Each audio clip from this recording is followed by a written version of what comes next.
आप ये इदारे पे नहीं लगा सकते, ये शख्सियात का खेल था। और भाई वो वजीर आजम था, वो बाख्तियार वजीर आजम था, जो बाद में कहता है मेरे पास तो इख्तियार ही कोई नहीं था, फैसला नहीं करता हूँ। वो इतना बाख्तियार वजीर आजम था कि उस वक्त तो वो आर्मी चीफ है, उसको कौम का बाप भी डिक्लेयर कर दिया था उन्होंने। हमें तो ये पता है कि कौम का एक ही बाप है, कायद मोहम्मद अली जिन्ना। वो जो उस वक्त की हुकूमत थी, वो जो उस वक्त लीडर था, जो कि अपनी पार्टी को एक एज ए बिल्कुल डिक्टेटर के तौर पे चलाता है, और जो उस वक्त DGI थे वो किधर है इस वक्त, जिनको उन्होंने अपनी सियासत के लिए इस्तेमाल किया।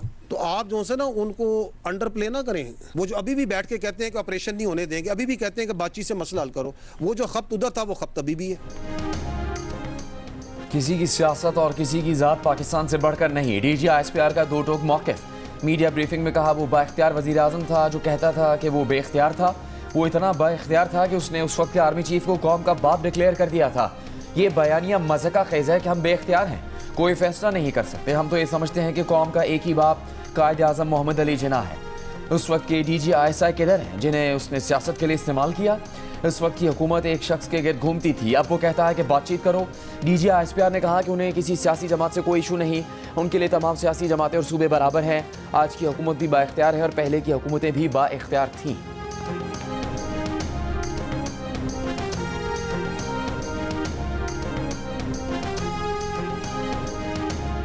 कभी इन फितना ख्वारिज ने, इन दहशतगर्दों ने कभी इन पे हमला क्यों नहीं किया? हर पॉलिटिकल पार्टी पे, उनके माहिदीन पे, उनके लीडरों पे हमला किया या नहीं किया? चाहे वो ANP हो, चाहे वो JUI हो, चाहे वो पीपल्स पार्टी हो, चाहे वो नून लीग हो, हमला हुआ या नहीं हुआ? इन पे क्यों नहीं करते? क्योंकि आज वो आपको नजर आ रहा है, वो खुद कहते हैं कि हम गैर मकबूल, किस में मकबूलियत चाहते हैं? फितना ख्वारिज में। किन के मंजूर नजर बनना चाहते हैं? फितना ख्वारिज के। कि अच्छा जी मिलिट्री ऑपरेशन नहीं करना तो फिर करना क्या है? फिर क्या दहशतगर्दों के पैरों में बैठ जाना है? फिर क्या खारजी नूर वली महसूद को सूबे का वज़ीर आला लगा देना है? क्या उसकी बैत कर लेनी है? क्या हैबतुल्लाह साहब आप बताएंगे कि चारसद्दा में क्या होगा? क्या खैबर पख्तूनख्वा की जो बच्चियाँ हैं, 50% जो आबादी है, उसको स्कूलों से उठा दें, कॉलेजों से उठा दें, उसको बंद कर दें कहीं पर गारों में? करना क्या है फिर? कोई जवाब नहीं इस चीज़ का। बातचीत जो है ना, it is for the government. We don't talk with the political parties, ठीक है ना? तो वो पॉलिटिकल पार्टीज ने जो बातचीत करनी है गवर्नमेंट से करे। हमने तो कभी नहीं कहा कि हमने किसी से बातचीत करनी है।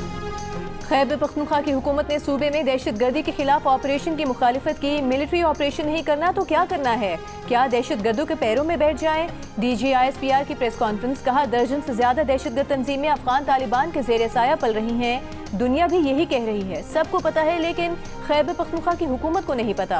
ये इस काबिज गिरोह से सिक्योरिटी मांग रहे हैं जिन्होंने दुनिया भर के दहशतगर्द जमा किए। ये अफगानिस्तान से कहते हैं कि हमारी मदद करें।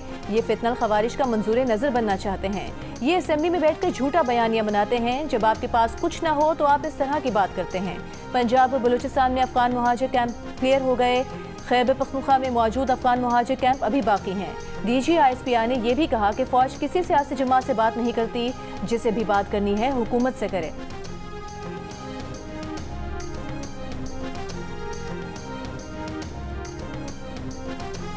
और मैं हमेशा कहता हूँ और हम कहते हैं कि ये पाकिस्तान जो से एक अल्लाह का तोहफा है, इस पे अल्लाह की बड़ी बरकत है। तो ले आओ जो तुमने करना है। दाएं से आना है, बाएं से आना है, ऊपर से आना है, नीचे से आना है, इकट्ठे आना है, किसी के साथ आना है। एक बार मजा ना करा दिया ना तो पैसे वापस। दाइश हो, अलकायदा हो, TTP हो, फितना ख्वारिज, फितना हिंदुस्तान हो, ETIM हो, जो भी हो, they have no ideology. BLA वो फितना ख्वारिज के साथ मिलकर काम कर रही है। आप मुझे बताएं कि वो एक एथनिक ऑर्गेनाइजेशन है, ये एक अपने आप को रिलीजियस ऑर्गेनाइजेशन है, इनमें कौन सी सिमिलरिटी है? कौन सी आइडियोलॉजिकल ओवरलैप्स हैं इनके आपस में? इसलिए कि इनके बाप ने कहा कि तुम इकट्ठे हो जाओ क्योंकि तुम्हें अलग-अलग मार पड़ रही। तो इन सब का एक ही बाप है, और बाप जो सा है वो अफगान तालिबान है। अफगानिस्तान और भारत आ जाएं, दोनों का शौक पूरा कर देंगे। DG ISPR का कहना है कि मार्का हक में जब हिंदुस्तान का मुंह काला किया तो दुनिया ने देखा। भारत ने मार्का हक के बाद दहशतगर्दी को हवा दी, फितना खारिज को इस्तेमाल किया। अफगान तालिबान, खवारिज और हिंदुस्तान का गठजोड़ 2025 में खुलकर सामने आ गया है। दहशतगर्दों से झड़पों के दौरान तालिबान का नाम नेहाद वजीर खारजा कहा था। उनका इस्लाम कहता है कि हिंदुस्तानियों के पाँव पड़ जाओ। हिंदुस्तान ने नाम नेहाद ऑपरेशन सिंदूर में बच्चों और खवातीन को निशाना बनाया। भारत को यह हक हासिल नहीं कि वो किसी पाकिस्तानी शहरी या इंफ्रास्ट्रक्चर को नुकसान पहुँचाए। DG ISPR ने कहा दाइश, अलकायदा, TTP, फितना खवारिज या फितना हिंदुस्तान हो, इन सब का बाप अफगानिस्तान है।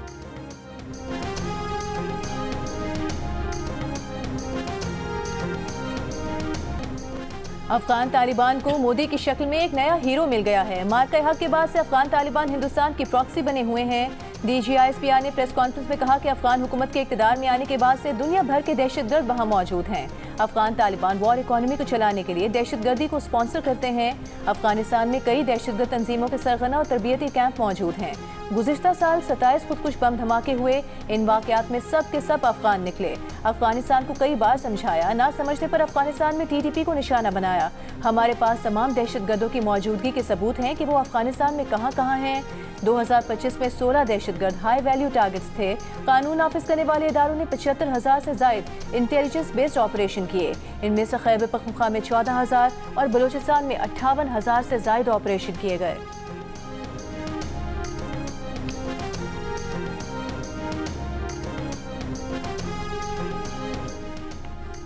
DGISPR ने कहा कि दहशतगर्द जान नजर आते हैं, ढेर कर दिए जाते हैं। एक बायनिया बनाया जाता है कि पाकिस्तान फ़ौज ड्रोन इस्तेमाल करती है। हम ड्रोन्स और क्वाडकॉप्टर्स का इस्तेमाल निगरानी के लिए करते हैं। फ़ौज कोई कोलेट्रल डैमेज नहीं करती। फ़ौज सिर्फ दहशतगर्दों सहूलतकारों को निशाना बनाती है। संबाजा में क्वाडकॉप्टर का इस्तेमाल किया गया क्योंकि वहाँ आबादी नहीं। खवारिज मसाजिद में बैठकर क्वाडकॉप्टर्स दहशतगर्दी के लिए इस्तेमाल करते हैं। उनका एक ख़ास विंग आर्म्ड क्वाडकॉप्टर्स इस्तेमाल करता है। इसके लिए वो मसाजिद और घरों का इस्तेमाल करते हैं। उनका सरपरस्त आला हिंदुस्तान उनको हर चीज़ फराहम करता है।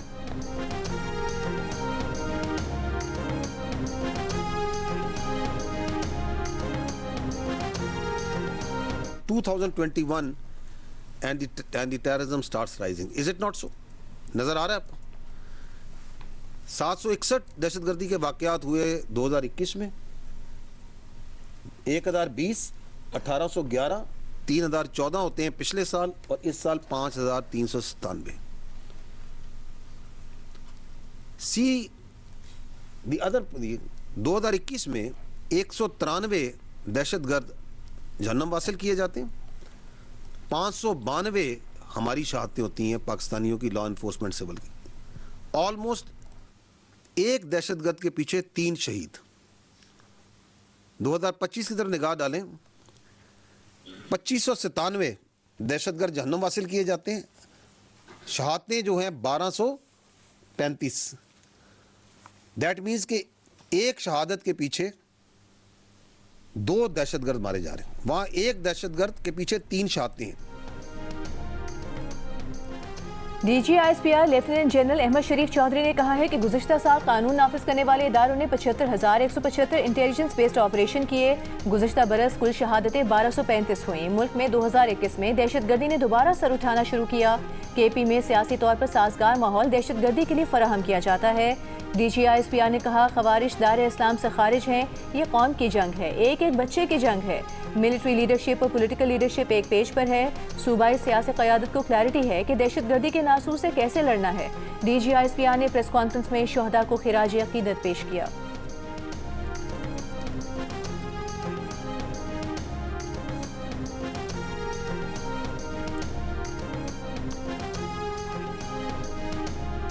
I would request all of you to please rise and those in uniform to salute.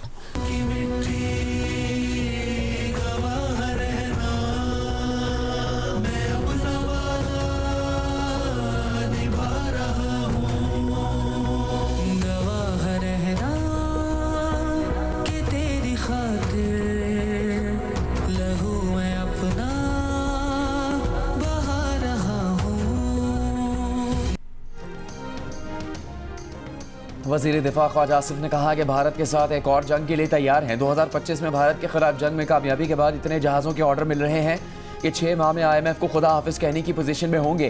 Programme capital talk में गुफ्तगू करते हुए ख्वाजा आसिफ का कहना था कि अगर अमेरिका इंसानियत का दोस्त है तो वो नेतन्याहू को अगवा करे। ख्वाजा मोहम्मद आसिफ ने कहा, दुआ करें तुर्की नेतन्याहू को अगवा कर लें।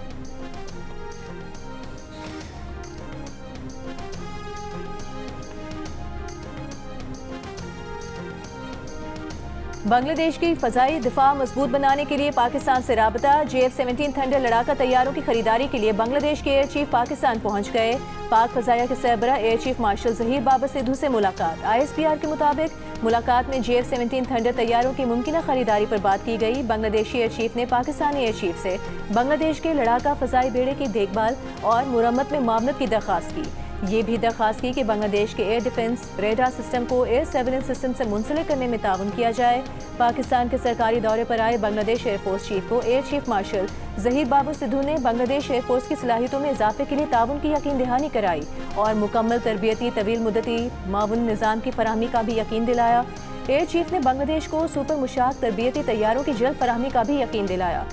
बांग्लादेश के फास्ट बॉलर मुस्तफिजुर रहमान को इंडियन प्रीमियर लीग से निकालने का फैसला आला सतह पर हुआ। बीसीसीआई या आईपीएल का कोई बाज़ाब्ता इजलास नहीं बुलाया गया था। भारतीय ऑफिशियल का कहना है कि मुस्तफिजुर रहमान को आईपीएल से रिलीज करने के फैसले का उन्हें भी मीडिया से पता चला। मीटिंग में भी भारतीय बोर्ड और आईपीएल गवर्निंग काउंसिल के तमाम अरकान मौजूद न थे। भारतीय बोर्ड के सेक्रेटरी देवाजीत साइका ने मुस्तफिजुर रहमान को आईपीएल से रिलीज करने का ऐलान किया था। भारतीय मीडिया के मुताबिक मुस्तफिजुर रहमान का कॉन्ट्रैक्ट खत्म होने पर पैसे मिलने का इम्कान नहीं। गैर मुल्की खिलाड़ियों को कैंप ज्वाइन करने के बाद या टूर्नामेंट के दौरान जख्मी होने पर फ्रेंचाइजीज अदायगी करती हैं। मुस्तफिजुर रहमान का केस इंश्योरेंस के दायरे कार में नहीं आता। मुस्तफिजुर रहमान ने खुद को PSL 11 के लिए रजिस्टर करा लिया।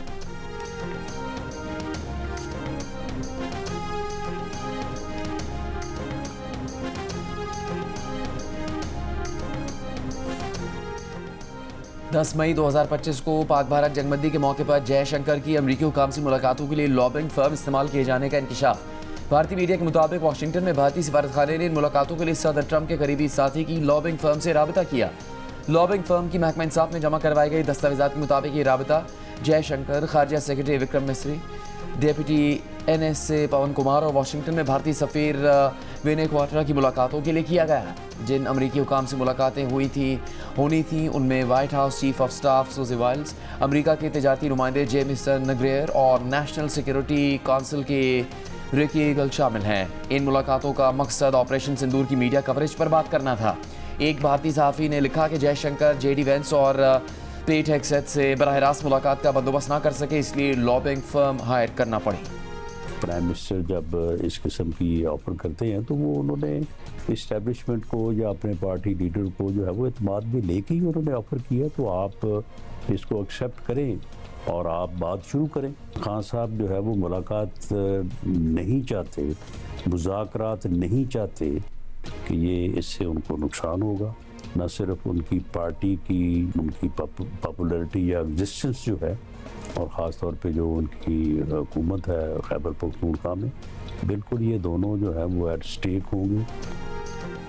बानी PTI ने अगर रियासत से टकराव की पॉलिसी जारी रखी तो उनकी पार्टी और खैबर पख्तूनख्वा हुकूमत को नुकसान पहुंचेगा। वज़ीर आज़म के मुशीर बराए सियासी अमूर सेनेटर राना सनाउल्लाह ने खबरदार कर दिया। कहा, वज़ीर आज़म ने PTI को मुज़ाकरात की दावत इस्टेब्लिशमेंट और अपने लीडर को एतमाद में लेकर ही दी है। बानी PTI के माजी के रवैये को देखें तो वो कभी मुज़ाकरात के लिए तैयार नहीं हुए। वज़ीर दिफा ख्वाजा आसिफ ने कहा कि उनके ख्याल में मुज़ाकरात की बातें सिर्फ अखबारी बयानात तक महदूद हैं, संजीदा मुज़ाकरात पर कोई पेशरफ नहीं हुई। पार्लियामेंट के बाहर गुफ्तगू करते हुए कहा कि हुकूमत को महमूद खान अचकज़ई या किसी भी फर्द पर कोई एतराज़ नहीं, जिसे ऑपोजिशन नामजद करेगी उसे मानेंगे। कौमी असम्बली फ्लोर पर ऑपोजिशन और हुकूमत के दरमियान जो कशीदगी नजर आती है वो मीटिंग्स में नहीं होती।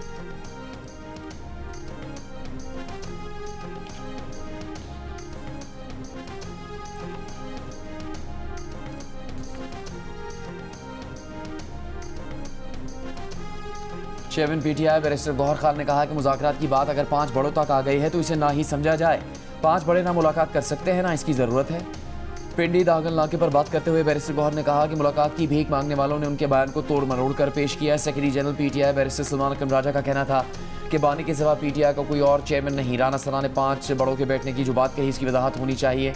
मुज़ाकरात की ऑफर यह है कि बानी को काल कोठरी में छोड़ कर आओ, हमारे साथ चाय पियो। बानी PTI के बगैर कोई मुकालमा आगे नहीं बढ़ सकता।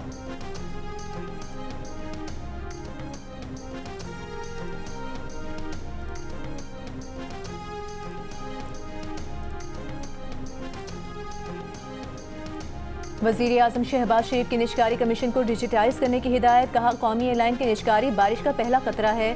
खसारे के शिकार रियासती मिल्कियती इदारों की निजकारी हुकूमत की अवलीन तरजीहात में से है। निजकारी कमीशन के उमूर से मुतालिक इजलास की सदारत करते हुए वज़ीर आज़म ने निजकारी कमीशन में इस्लाहात तेज़ करने की हिदायत की। कहा, कमीशन में शफाफ अंदाज से भर्तियाँ की जाएँ, निजी शोबे से बेहतरीन सलाहियतों के हामिल अफराद तैनात किए जाएँ। इजलास को बताया गया कि अगले मरहले में पहले आइस्को, गेपको और फेस्को की निजकारी होगी। दूसरे मरहले में हैदराबाद इलेक्ट्रिक सप्लाई कंपनी और सखर इलेक्ट्रिक पावर कंपनी की निजकारी की जाएगी।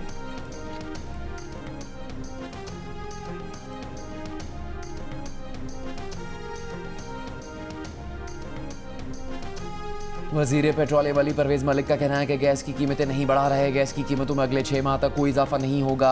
वज़ीर आज़म की हिदायत के मुताबिक गैस की कीमतें बरकरार रखेंगे। ओगरा आज गैस की कीमतें बरकरार रखने का नोटिफिकेशन जारी कर देगी। वज़ीर आज़म की हिदायत पर आवाम को मौसम सरमा में ज़्यादा से ज़्यादा रिलीफ दे रहे हैं। मुल्क भर में घरेलू सार्फिन को गैस की बेहतर फराहमी जारी है। कोई भी मकामी गैस फील्ड बंद नहीं है।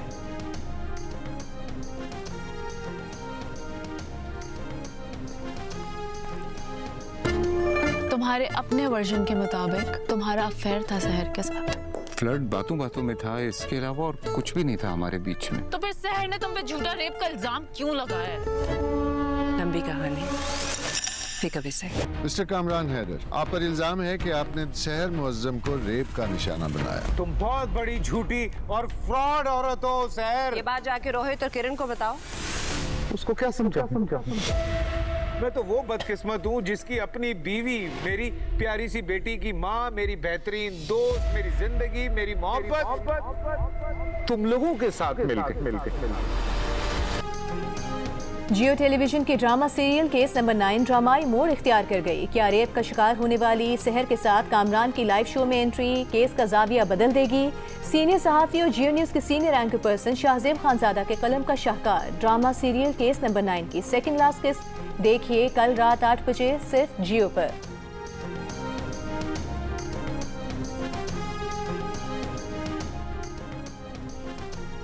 ईरान में महंगाई के खिलाफ एहतजाजी मुजाहरे जारी। तेहरान, शिराज और मगरबी इलाकों में एहतजाज। अमरीकी मीडिया के मुताबिक एहतजाज के दौरान झड़पों में हलाक अफराद की तादाद 35 हो गई। 1200 अफराद गिरफ्तार। ईरानी मीडिया के मुताबिक मुजाहरों में तकरीबन 250 पुलिस एहलकार और बसीज फोर्स के 45 अरकान जख्मी हुए। ईरानी वजारत खारजा का कहना है कि अमरीका और इसराइल ईरान के अंदरूनी मामलात में मदाखलत और तशद्दुद की हौसला अफजाई कर रहे हैं।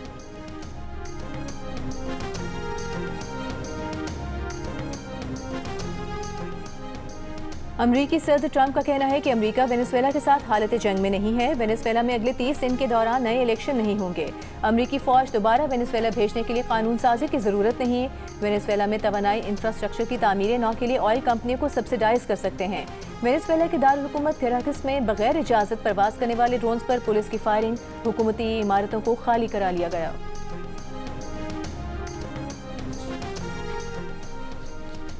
वेनेजुएला के खिलाफ अमरीकी कार्रवाई पर अमरीकी कांग्रेस तकसीम। वजीर खारजा मार्को रूबियो की ब्रीफिंग के बाद सेनेट में अक़लियती रहनुमा चक शुमर ने कहा कि जब अमरीका किसी मुल्क की हुकूमत की तब्दीली में मुलव्वस होता है तो उसका नुकसान अमरीका को ही होता है। स्पीकर माइक जॉनसन ने निकोलस मादुरो की हिरासत को कामयाबी करार दिया। हाउस इंटेलिजेंस कमेटी की टॉप डेमोक्रेट जेम हाइम्स का कहना था कि मार्को रूबियो के पास कोई मंसूबा नहीं है। ये वही बात है जिसने हमें इराक, अफगानिस्तान और लीबिया में नुकसान पहुंचाया।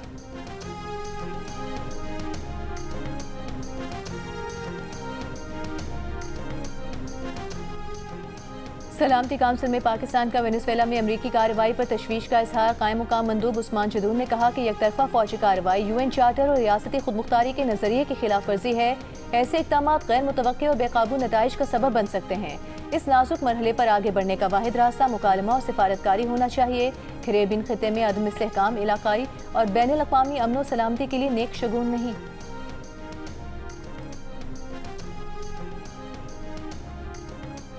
नायब वज़ीर आज़म और वज़ीर ख़ारजा इसहाक़ डार की ईरान के सफ़ीर अमीर मुक़द्दम से मुलाकात। दो तरफ़ा इदारा जाती निज़ाम के तहत ताउन में पेशरफ़्त ब्रीफिंग। इसहाक़ डार ने ईरान के साथ अहम शोबों में रवाबित मज़ीद मजबूत बनाने के आज़म का अहदा किया। ईरानी सफ़ीर ने वज़ीर ख़ारजा अब्बास अराग़ची की जानिब से नए साल की मुबारकबाद और ख़त वज़ीर ख़ारजा को पेश किया।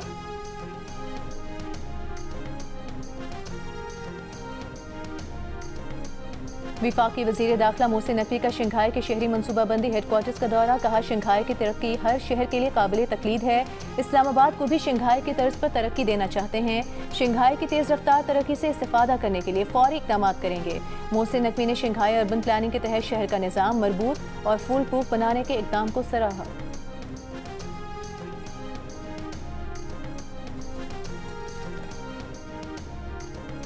वज़ीर आला पंजाब मरीम नवाज का 7 शहरों में पंजाब डेवलपमेंट प्रोजेक्ट अप्रैल में मुकम्मल करने का हुक्म। वज़ीर आला की अपनी छत अपना घर प्रोजेक्ट की दूसरी किस्त फौरी जारी करने की हिदायत। इजलास में फैसला किया गया कि सीवरेज लाइन सड़कों के बजाय ग्रीन बेल्ट में बिछाई जाएँ। मैन होल सड़क के किनारे होंगे। क्लीन एनर्जी से मुतालिक इजलास में वज़ीर आला मरीम नवाज ने 6 बायोगैस प्लांट्स की मंजूरी दे दी। लाहौर में वेस्ट टू एनर्जी प्रोजेक्ट शुरू करने का भी फैसला। मरीम नवाज का कहना है कि क्लीन एनर्जी के मैदान में पंजाब ने सबको पीछे छोड़ दिया। वेस्ट टू एनर्जी प्रोजेक्ट से इलेक्ट्रिक बस और मेट्रो बस को सस्ती बिजली फराहम की जाएगी।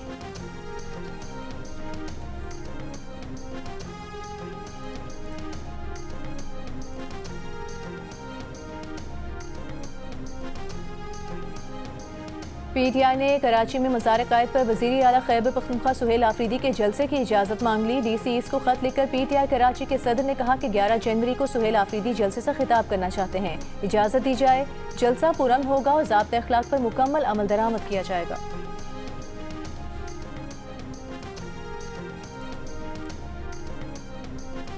वज़ीर आला बलूचिस्तान सरफराज बुगटी का कहना है कि लेविस फोर्स को कानूनी तौर पर बलूचिस्तान पुलिस में ज़ब्त कर दिया गया। बलूचिस्तान में A और B एरिया की कैटेगरी की तकसीम ख़त्म कर दी गई। यकसा कानून के नफाज से आवाम के तहफ़्फ़ुज़ का दायरा मज़ीद मजबूत होगा। सेंटर ऑफ एक्सीलेंस बराए इंसदाद तशद्दुद के इजलास में वज़ीर आला बलूचिस्तान ने कहा कि इंतहा पसंदी के तदारुक के लिए इदारा जाती ताउन और जदीद हिकमत अमली नागुज़ीर है। तालीमी इदारों सोशल मीडिया के ज़रिए मस्बत बयानी को फ़रोग़ दिया जाएगा।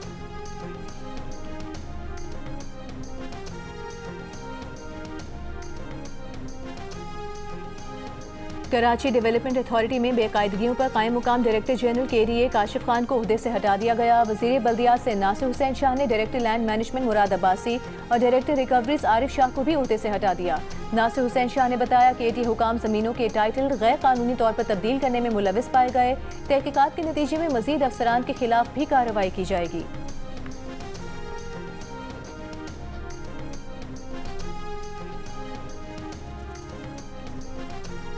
सिंध हाई कोर्ट ने कॉटन एक्सचेंज बिल्डिंग की मिल्कियत के तनाज़े के केस में हुक्म इम्तना जारी कर दिया। कॉटन एक्सचेंज बिल्डिंग FI ने सील की है। अदालत ने फ़रीक़ैन को 9 जनवरी के लिए नोटिस जारी कर दिए। तर्जुमान KMC के मुताबिक अदालत ने हुक्म इम्तना KMC के हक़ में जारी किया और FIA को दर्ज मुकदमे पर कार्रवाई से रोक दिया। FIA का कहना है कि इसने कॉटन एक्सचेंज बिल्डिंग को सुप्रीम कोर्ट की हिदायत पर सील किया। गवर्नर पंजाब सरदार सलीम हैदर खान का कहना है कि सियासत में सियासी इख्तिलाफात ज़रूर होते हैं, मगर इंतकाम और ज़ाती इख्तिलाफात नहीं होने चाहिए। तोड़ फोड़ और अफरा तफरी की सियासत सिर्फ एक जमात का वतीरा है। गवर्नर पंजाब लाहौर में खोखर पैलेस गए और इरफान शफी खोखर के इंतकाल पर उनके अहले खाना से ताज़ियत का इजहार किया।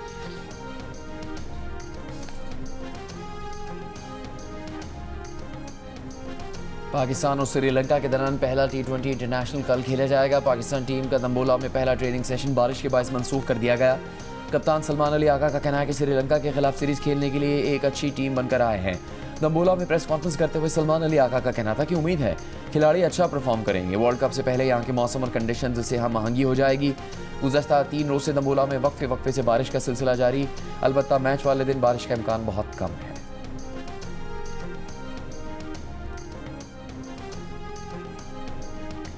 ट्राई नेशन सीरीज के फाइनल में पाकिस्तान अंडर 19 ने जिम्बाब्वे अंडर 19 को 9 विकेट से हरा दिया। पाकिस्तान ने 159 रन का हदफ 17वें ओवर में हासिल करके टाइटल अपने नाम किया। समीर मिन्हास ने सिर्फ 42 गेंदों पर सेंचुरी बनाकर अंडर 19 क्रिकेट की तेज तरीन सेंचुरी का रिकॉर्ड अपने नाम किया। चेयरमैन PCB मोहसिन नकवी की पाकिस्तान अंडर 19 टीम को 3 मुल्की सीरीज जीतने पर मुबारकबाद। कहा, पाकिस्तान अंडर 19 टीम ने अपने जज्बे और महारत से कौम को काबिल फख्र बनाया। समीर मिन्हास ने खास तौर पर जबरदस्त बैटिंग की। चेयरमैन PCB ने कहा, वेल्डन कप्तान फरहान यूनिस, प्लेयर्स और coaching staff under 19 world cup में भी इसी तरह चमकते दमकते रहें।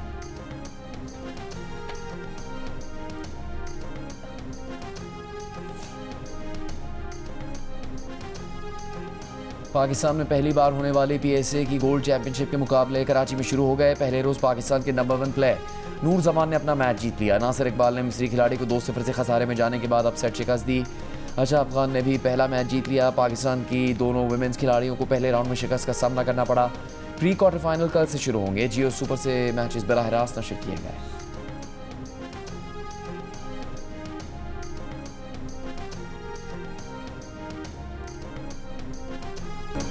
और डाकार रैली का दूसरा मरहला अमेरिका के सेट क्विंट्रो ने जीत लिया। दिफाई चैंपियन कतर के नासिर अल अतिया 6ठे नंबर पर रहे। ओवरऑल स्टैंडिंग में वो तमाम ड्राइवरों से आगे हैं। मोटरसाइकिल कैटेगरी का दूसरा मरहला दिफाई चैंपियन ऑस्ट्रेलिया के डैनियल सैंडर्स के नाम रहा।